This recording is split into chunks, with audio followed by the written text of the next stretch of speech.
हे परमेश्वर तेरे तंबू में कौन रहेगा। हे परमेश्वर तेरे तंबू में कौन रहेगा। ये किसका भजन है? दाऊद दाऊद का। का। तेरे तंबू में कौन रहेगा और तेरे पवित्र पर्वत पर और कौन तेरे बसने पवित्र पाएगा? पर्वत पर कौन बसने पाएगा। मतलब यानी कि दो सवाल यानी कि परमेश्वर के सामने उसने रखे। हालेलुया। दो सवाल, दो क्वेश्चन उसने किए। सबसे बड़ी बात है कि दो क्वेश्चन, ये छोटे मोटे क्वेश्चन नहीं है, बहुत पावरफुल क्वेश्चन है। कोई भी सवाल जब परमेश्वर से किया जाता है तो उसका आंसर भी परमेश्वर ही देता है। दो सवाल पूछे हैं और दोनों का जवाब जो है बड़ा ही डेंजरस है। इस भजन संहिता के अंदर दो सवाल पूछे दाऊद ने और दोनों का जो जवाब है बहुत ही डेंजरस है। और इस डेंजरस सवाल के जवाब के साथ अगर मेरा और आपका जीवन है तो 100% नहीं 110% स्वर्ग में आपका निवास स्थान 100% 10 ही होगा और जरूर होगा है? तो वो पूछता है कि हे परमेश्वर तेरे तंबू में कौन रहेगा और तेरे पवित्र पर्वत पर कौन बसने पाएगा। दो सवाल उसने किए। पढ़िए आगे। वह जो खराई से अब चलता देखिए परमेश्वर जो बातें कर रहा है दाऊद से, क्या बात करता है? वो जो खराई से चलता है। अब खराई से मतलब यानी कि आपका यहाँ पे बैठा हर शख्स जो है, बच्चों को छोड़ आप में से कोई भी एक व्यक्ति अगर खराई पे नहीं चल रहा तो इसका मतलब जो है कि आप अपने जिस्म को यहाँ पर लेकर के बैठे हैं, रूह आपकी कहीं पर है, क्योंकि आपके दिल और कान जो है वो कहीं और है, क्योंकि आपका मन कहीं और लगा हुआ है।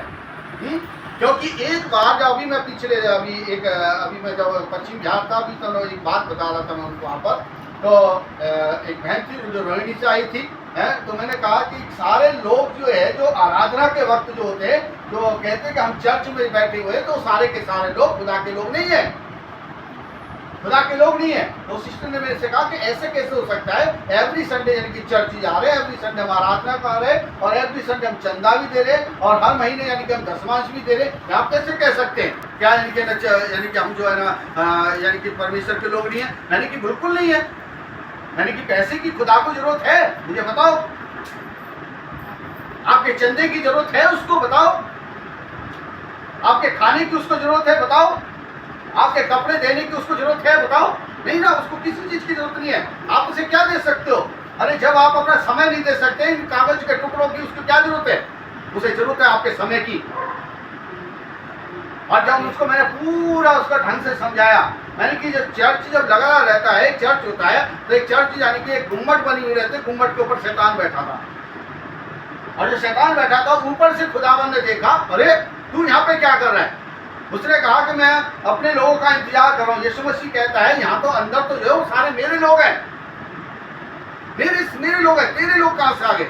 बोले नहीं नहीं, ये सारे लोग मेरे हैं। इनमें से जो सारे, इनमें से 2-1 जन तेरे हो सकते हैं, लेकिन बाकी जो है वो सारे मेरे लोग हैं, क्योंकि 6 दिन 22 घंटे ये मेरे साथ में व्यतीत करते हैं। ये 2 घंटे तेरे पास आते हैं, लेकिन 2 घंटे में भी यानी कि अधूरा बन करके यहाँ पे तेरे पास बैठे हैं। यानी तो फॉर एग्जाम्पल के तौर पे प्रैक्टिकल के रूप में अभी तो इसको दिखाओ, चर्च समाप्त होने दो। यीशु मसीह से ऐसे बात करता है, सीना तान कर। चर्च समाप्त हुआ और चर्च समाप्त होते ही यानी कि एक बहन आई, दूसरी बहन आई निकल करके, और जब बहन ने उससे कहा कि यानी कि अरे बहन तेरा सूट तो बहुत अच्छा लग रहा मुझको, कहाँ से खरीदा? मैं पूछना मांग रही थी। पूरी मीटिंग में ये सोच रही थी पादरी साहब जल्दी से यानी कि ना कलमाए वर्ष करके यानी कि मीटिंग को समाप्त करें, मैं पूछूंगा यानी कि सूट आपने कहाँ से खरीदा? तो शैतान ने कहा कि पूरी मीटिंग में यानी कि ये मेरे साथ थी।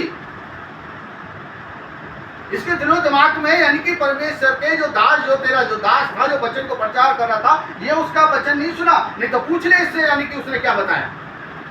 क्योंकि इसके दिमाग में तो ये लग रहा था कि ये ऐसी मीटिंग खत्म होगी, जल्दी से मैं इसका सूट पूछूं यानी कि आपने कहाँ से खरीदा, प्रिंट बहुत अच्छा लग रहा और आपकी फिटिंग भी बहुत है, वो टेलर भी आप मुझे बताओ।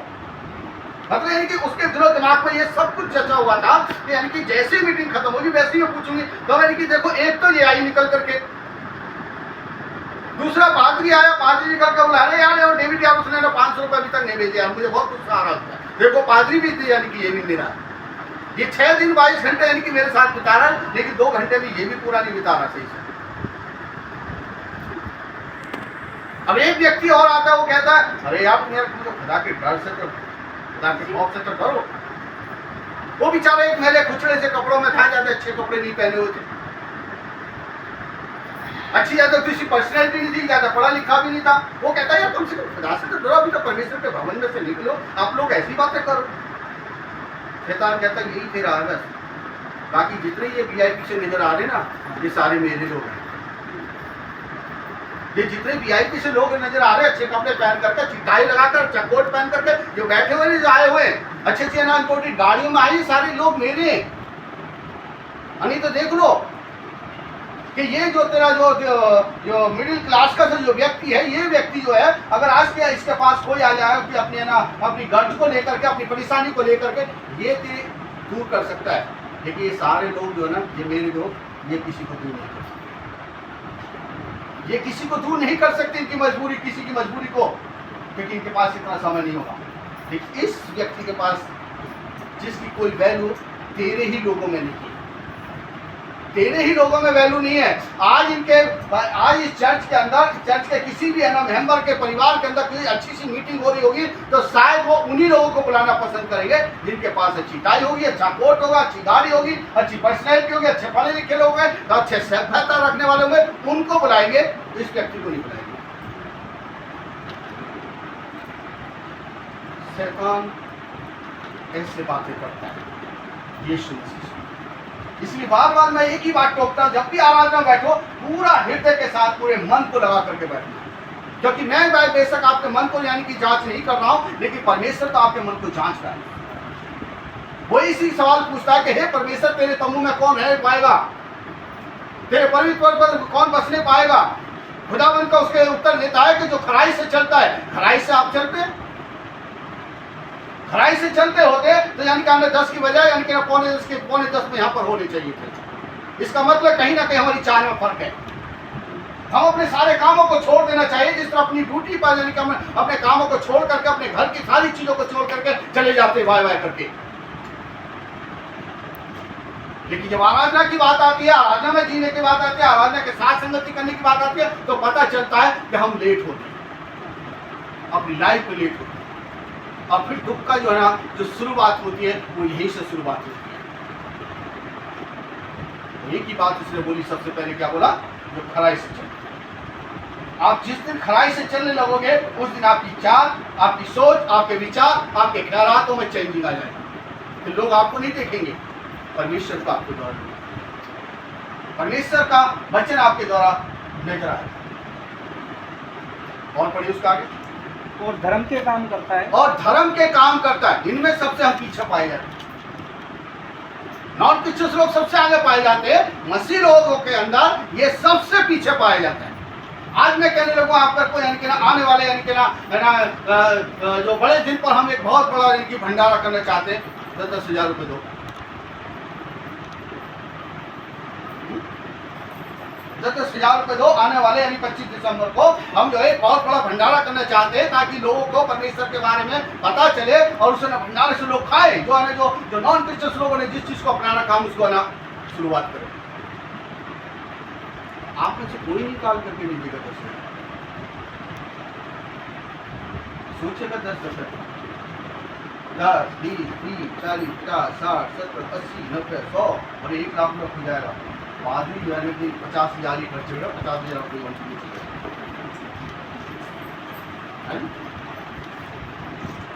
लेकिन अगर बीमार हो गया तो 10 की जगह 1 लाख रुपये वहां दिया, 10 की जगह 1 लाख रुपये वहां पे देकर के चलाएगा। क्यों? और वो कह देगा पहले यहाँ पे पेमेंट यानी कि काउंटर पे रखो, तब जाकर के मैं अपना आला तेरे बच्चे पर, तेरी बेटी पर, या तेरी पत्नी पर, या तेरे किसी अजीब पर मैं लगा।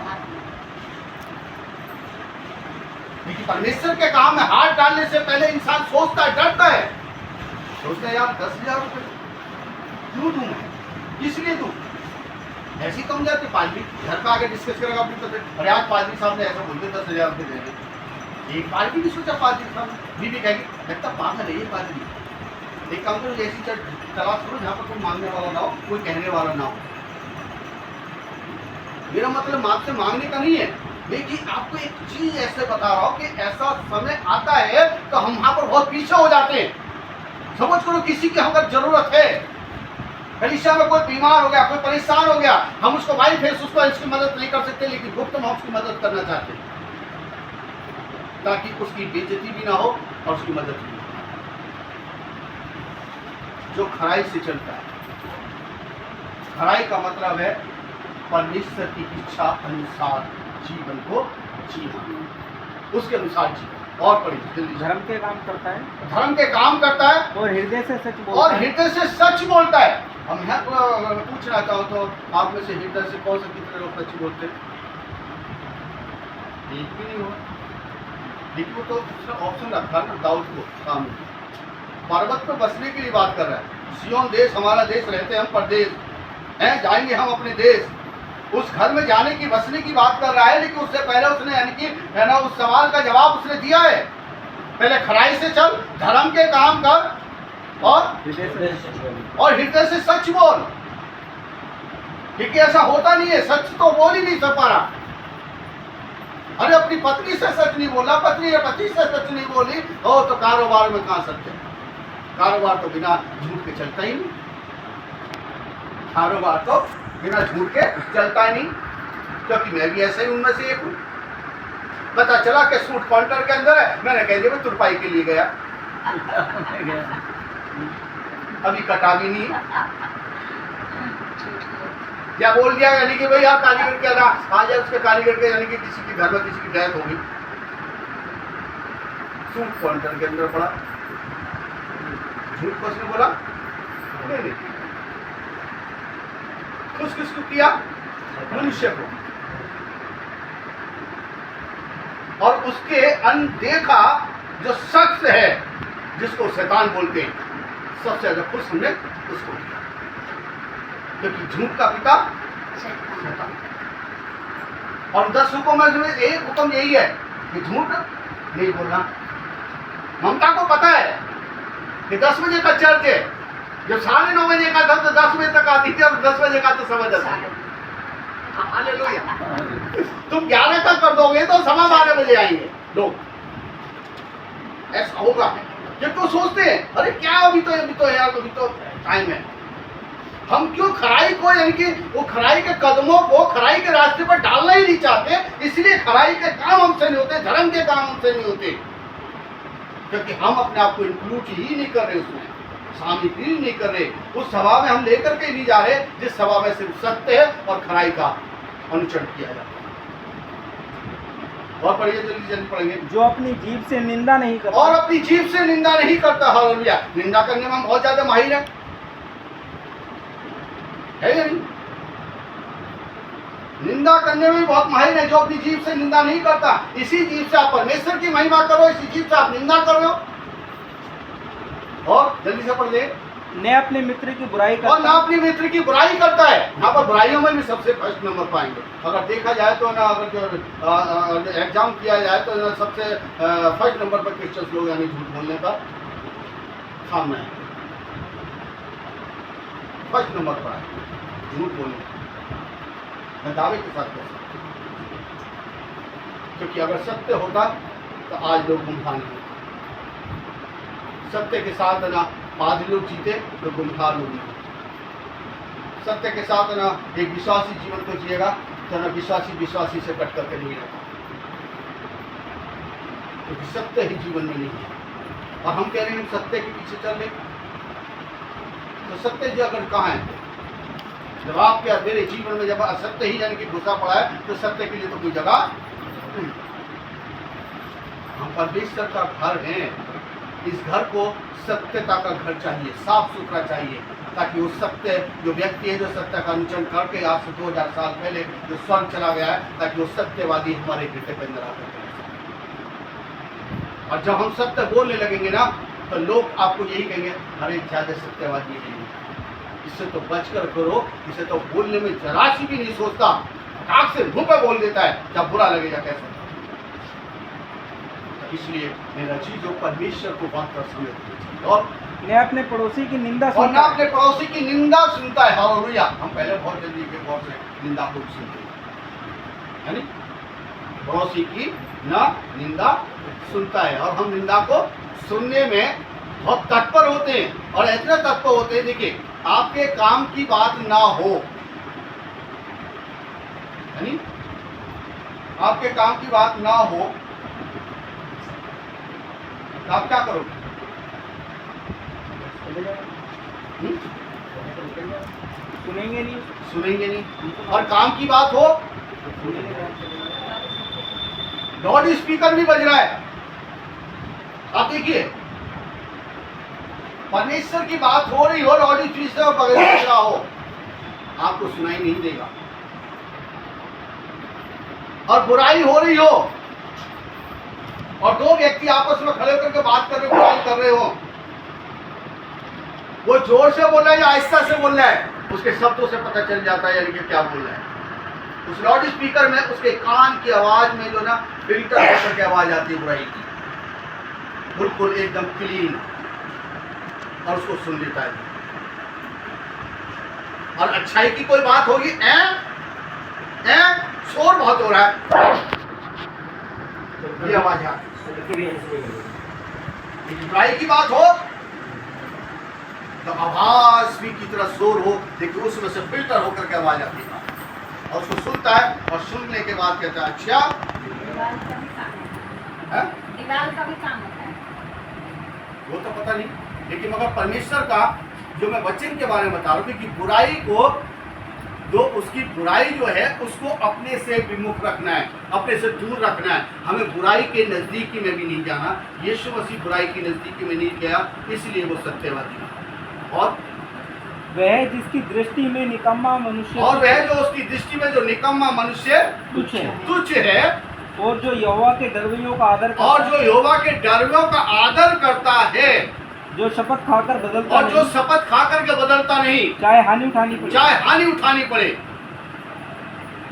और जो अपना रुपया ब्याज पर नहीं और देता, जो अपना रुपया ब्याज पर नहीं देता, नहीं देता, हालेलुया। और निर्दोष की हानि करने के लिए एक घूस मिनट। नहीं लेता, जो अपना रुपया ब्याज पर नहीं देता। क्या आपको अच्छा लगता है? नहीं ब्याज पे आप रुपया लेना पसंद करते, नहीं, लेना पसंद करते हैं? लेना चाहिए ब्याज पे पैसा? जरूरत हो तो लेना पड़ता है, ब्याज लेना गुनाह है या नहीं है? लेना तो गुनाह है। पहले तो मुझे पता था कि ब्याज नहीं लेना चाहिए, लेकिन जिस तरीके से आपने जैसे बताया था उस तरीके से ब्याज लेना गुनाह है या नहीं, ये बताइए मुझे। गुनाह है, गुनाह है। सही है। ब्याज, आपका बैंक में अकाउंट है, क्या आप ब्याज ले रहे नहीं ले रहे उससे? वो तो बैंक तो सही है। क्या आप बैंक वाले को दे देते वापस भी, हमें नहीं चाहिए? जो गुनाह है है? तो कट जाता है तो नहीं, कहीं बैंक में मतलब मैं, आप जो सुनिए, बैंक में आपका अकाउंट है, उसमें पैसा है, और उसका इंटरेस्ट वो दे रहा है, चाहे ना 1 पैसा दे या 2 पैसा दे, उसको आप ले रहे हैं। आप उसको जाके ये थोड़ी कह देते भाई मुझे ब्याज नहीं चाहिए, इसको तो रख ले। कोई भी ऐसा शख्स नहीं है, चाहे अमीर है या गरीब है, चाहे पासवान है, चाहे प्रॉफिट है या ना, चाहे ऑर्डिनरी, चाहे इवेंजलिस्ट है, कोई नहीं कहेगा, लेकिन उस पैसे को वो देता है, तो वो गुनाह है, गुनाह।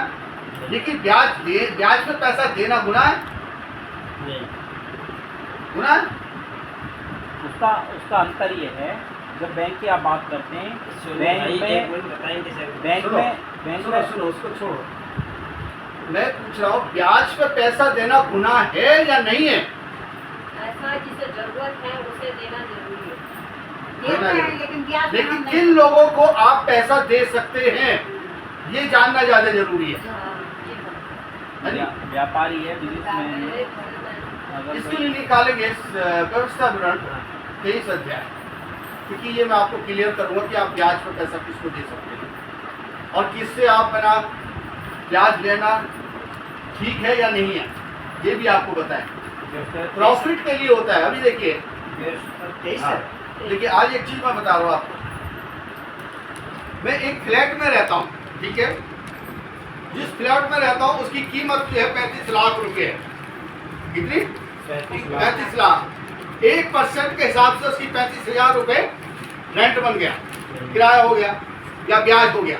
भाई अगर मैंने किसी से 35 लाख रुपए लिए, मैंने भाई मुझे 35 लाख रुपए मुझको चाहिए, अगर मैंने 35 लाख रुपए से लिया, अगर वो इसके एवज में मुझसे इंटरेस्ट ले रहा है, क्योंकि मैं उसके पैसे को यूज कर रहा हूँ, उस फ्लैट को मैं 35 लाख के फ्लैट को मैं यूज कर रहा हूं और उसका मैं सिर्फ जो है सिर्फ 9,500 रुपये दे रहा हूं। मैं उसके 35 लाख की चीज को मैं यूज नहीं कर रहा। अगर आप किसी से 10,000 ले रहे हैं, ब्याज पे ले रहे हैं, तो उस पैसे से आप ना यूज कर रहे हो, उसकी इसी काम के लिए आप यूज कर रहे हो, उसका आप एक तरह से रेंट दे रहे हो। क्या दे रहे हो? रेंट, किराया। एक मकान मालिक जो है वो आपसे किराया ले रहा, अपने ना 2-4 लाख की चीज का ब्याज नहीं बल्कि आपसे रेंट ले रहा है वो, लेकिन उसका चक्रवृद्धि जो है ना ब्याज लगा करके उससे लिया जाए तो यानी कि वो गुनाह होता है, वो पाप होता है। बाइबल ये बताती है कि अब इसको पढ़ेंगे 10-23 अध्याय, उसका एक पद निकालेंगे। यस, नहीं है उसमें निशान लगा आपके? पढ़िए। अपने किसी भाई को ब्याज पर ऋण न देना। अपने किसी भाई को, ये शर्त रखी किसने? किसने शर्त रखी? है? उस खुदावन ने जो आपका सृष्टि करता है, मेरा सृष्टि करता है। ये बात अपने गौर से बड़े ध्यान से सुन लेना। आप ब्याज किन लोगों को दे सकते हो, किन लोगों को नहीं देना चाहिए, ये बहुत बड़ी गलत कहेंगे, क्योंकि बहुत से लोग पासवानों को मालूम नहीं होता और बहुत से लोग कहते हैं कि ना ब्याज खाना गुनाह है, ब्याज पे देना भी गुनाह है और ब्याज पे लेना भी गुनाह है। मैं इसको क्लियर करता हूँ किस तरह ब्याज पे लेते हैं और किस तरह उसको यूज करना चाहिए। ठीक है, भाई क्या कहते हैं? अपने किसी भाई को ब्याज पर ऋण न देना। ऋण नहीं देना है, यानी कि पैसा नहीं देना है किसी भी हालत में। आपका मसीह कोई भाई है, आपका कोई मसीह भाई है, कलीसिया का कोई सदस्य है और आपके पास पैसा है, अगर आपके पास है ना वो मांगने के लिए आता है, वो कहता है कि मुझे जरूरत है, अगर आपके पास है तो आप दे सकते हो उसको, लेकिन उससे ब्याज उससे नहीं लेना। अगर आप ब्याज ले रहे हैं तो मतलब यानी कि आप खुदा के विरुद्ध में जाकर के गुनाह कर रहे हैं और है ना वैसे भी गुनाह कर रहे हैं। इसलिए परमेश्वर का वचन कहता है यानी कि आप ब्याज उससे ना लें, और चाहे रुपया हो, चाहे भोजन वस्तु हो, चाहे कोई वस्तु हो, चाहे कोई भी वस्तु क्यों ना हो, जो ब्याज पर दी जाती है, उससे ब्याज नहीं लेना। अपने लोगों से किसी विश्वासी से, या भाई हो या बहन हो या पासवान हो या किसी से भी आपको ब्याज देने की जरूरत नहीं है, लेकिन किन लोगों से ब्याज लेना चाहिए अब उसको पढ़िए। तू परदेशी को बगैर विदाउट यानी कि क्रिश्चियंस जो है यानी कि बगैर मसीह के जो लोग जीवन जीते हैं और अपने आप को यानी कि दुनियावी जीवन जीते हैं, अगर आओ परदेशी के समान हमारे जीवन में आता है। तुम किसी परदेशी को तो तुम ब्याज पर ऋण दे सकते हो, परंतु अपने किसी भाई से ऐसा नहीं करना। ऐसा बिल्कुल नहीं करना। अपने किसी भाई से ऐसा नहीं करना है, लेकिन किसी परदेशी को आप ऋण दे सकते हो, आप उधार दे सकते हो। है इसमें यानी कि आपने देखा यानी कि इसके अंदर यानी कि न्यू टेस्टामेंट के अंदर मुझे आयत याद नहीं है, एक यानी कि सूबेदार पर यानी कि एक यानी कि कर्ज था और उस कर्ज यानी कि उसने यानी कि उसका माफ कर दिया, और उस जिसका माफ किया था उस पर भी यानी कि उसने किसी को कर्जा दे रखा था लेकिन उसने माफ नहीं किया, और जब उस सूबेदार को पता चला उसने कहा कारागार में इसको। तो अगर आपके पास क्षमता है माफ करने की तो हम माफ कर सकते हैं। आपको पता है कि ये भाई ये बहन जो है इसकी हालात ऐसी नहीं, स्थिति नहीं है कि ये नहीं दे पा रहा, नहीं दे पा रही है, तो अगर परमेश्वर का आत्मा आपको कहता है कि इसको क्षमा कर दो, इसके ऋण यानी कि ना इसको पूरी तरह से मुक्त कर दो, तो ना परमेश्वर उसके एवज में आपको लाखों गुना आशीष देगा। अगर आप उससे कहते हो नहीं, ओ बहुत से लोग मसीह लोग क्या कहते हैं, भाई मेरे पास तो पैसा है नहीं लेकिन मैं दिलवा दूं, पता चल रहा है कि अपनी पॉकेट से पैसा दिए, अपनी पॉकेट से पैसा दे रहे हैं और ब्याज खुद ले रहे हैं। खुदा से छुप रहा है क्या? खुदा देख रहा है, ये अपने पास रहा है, आगे सोनू को कर दिया है, भाई ये दे रहा व्यक्ति मैं पैसा नहीं दे रहा, भाई इसको ब्याज दे, गुनाह है अच्छी एक डबल गुनाह। एक तो तुम ब्याज ले रहे हो, दूसरे से झूठ बोल करके इनके सामने उस व्यक्ति को कर रहे हो जिसका उसका कोई लेना नहीं, कोई देना नहीं, खामखा उसका नाम और यूज करते हैं। तो इसलिए हम परमेश्वर को कैसे खुश रखें? अपने चाल चलन से, अपनी सोच अपने विचार, अपने ख्यालों को चेंज करें। राय दाऊद ने दो सवाल पूछे खुदा से और दोनों ही सवालों का डेंजरस जवाब, डेंजरस कहूंगा मैं उसको, डेंजरस बल्कि वेरी डेंजरस, इतना डेंजरस के यानी कि आप उसको सहन नहीं कर पा रहे। आप खराई के रास्ते पर आप चलना शुरू करिए, आप सच बोलना देख करके शुरू करिए, आपको पता चल जाएगा एक ही हफ्ते के अंदर रिजल्ट। लोग आपके अपने ही कतरा करके दूर चले। यीशु मसीह ने सत्य का अनुसरण किया, सत्य पर चला, खराई से बोला, इसलिए वो सलीब पर चढ़ गया, इसलिए वो सलीब पर चढ़ गया, सत्य बोला और आज वो स्वर्ग स्थान में जाकर के अपने पिता के दाहिने हाथ बैठा है। वो इसलिए वो सत्य का अनुसरण किया और एक दिन सत्यता यानी कि फिर से हमारे बीच में आएगा उन सत्यवादियों को लेने के लिए जो खराई से चलते हैं, जो कभी झूठ नहीं बोलते, जो कभी अपना रुपया अपने ब्याज पर अपने सगे भाई को नहीं देते, अपने मसीह भाइयों को नहीं देते, बल्कि दूसरों को देना यानी कि आपके लिए कोई अपराध नहीं, कोई पाप नहीं, आप दे सकते हैं, लेकिन अपने सगे भाई मतलब अपने मसीह भाई बहनों से ब्याज नहीं। ये गुनाह अजीम है जो खुदा को पसंद, इसलिए अपने जीवन को सुधारो। भजन सीता 15 वेरी डेंजरस है, पढ़ते हैं लेकिन कभी गहराइयों को जानने की कोशिश नहीं करते। उसमें लिखा के यानी कि कभी किसी को जो अपना रुपया ब्याज पर नहीं देता, गाना भी है ये, यानी अनिल कात ने इसको गाने को 15 को यानी कि भजन सीता गाने में इसको ढाल करके गाना भी गाया, जो अपना रुपया ब्याज पर नहीं देता। कितना पड़ा है, लेकिन अगर इसको पूरा ढंग से और इसको फैलाएंगे तो बहुत समय लगेगा आपको जानने, और इतना समय आपके होगा नहीं, और मन ही मन में आप बैठे होंगे जल्दी से समाप्त हो, हम कहीं जाए। समझ आते हैं गाली समझ आ रहे? परमेश्वर को समय चाहिए, आपका रुपया सोना चांदी नहीं। अगर आप समय नहीं दे रहे तो आपका कुछ भी नहीं हो सकता, कुछ भी नहीं। समय की वैल्यू नहीं परमेश्वर के लिए आपकी नज़र में, तो आपका मेरा कुछ नहीं हो सकता। बेशक आपके परिवार में, आपके घर में चाहे आपका कितना भी नुकसान हो रहा हो, लेकिन उसकी भरपाई भी मेरा खुदा ही करेगा, मेरा खुदा ही उसकी भरपाई करेगा, उसको पूरा भी वही करेगा, कोई और नहीं करेगा। इसलिए अवश्य है कि भजन संहिता 15 के अनुसार अपने जीवन को ढालें और परमेश्वर से बातें करें और परमेश्वर से कहें कि प्रभु मुझे खराई पे चलने के लिए मेरे लिए रास्ता तैयार करने में मेरी सहायता, मेरी मदद कर, कि ताकि जब तक मैं दुनिया में रहूं किसी भी तरह से मेरे जवान से, मेरे चलने से, मेरे देखने से कोई गुनाह ना हो सके, मैं किसी की निंदा ना करने पाऊं, किसी की चुगली ना करने पाऊं। लेवितियों में लिखा हुआ है 18 अध्याय, उसका पद मुझे याद नहीं है, बहरे को शाप मत दो। जो व्यक्ति आपके सामने ही नहीं है उसके बारे में बातें करना व्यर्थ है। अगर आपके अंदर सच्चाई है तो बुराई करने की बजाय सामने ले जाकर उसको बोलो ये व्यक्ति ऐसा है। ऐसा करोगे तो खुदा खुश होगा, शैतान को दुख होगा। शैतान कहेगा अरे लगता भाई इसने अब असली दामन यीशु मसीह का पकड़ लिया है, और वो कहता हुआ उसका लहू इसके अंदर काम करने लगा। इसलिए अवश्य है कि हम उसको वक्त दें, अपना समय दें, ताकि परमेश्वर आपके द्वारा बहुत सी आत्माओं को जीतने का एक काम कर सके। क्योंकि अकेला जीवन आपका ही नहीं, बल्कि आपके जीवन से वो एक आत्मा को जोड़ना चाहता है, ताकि आपका जीवन एक आत्मा से भरा हुआ होना चाहिए, ताकि आप कह सकें कि प्रभु जो जीवन आपने मुझे दिया था उसी जीवन के द्वारा ये एक आत्मा का बचा है। खुदावंद उसकी एवज में आपको बहुत बड़ी आशीष देगा और बहुत बड़ा अनुग्रह करेगा, बहुत बड़ी करुणा आपको करेगा, और आपका परिवार की खुशहाली आपके पास होगी, और आप देखेंगे कि मेरे परिवार में कितनी खुशहाली है।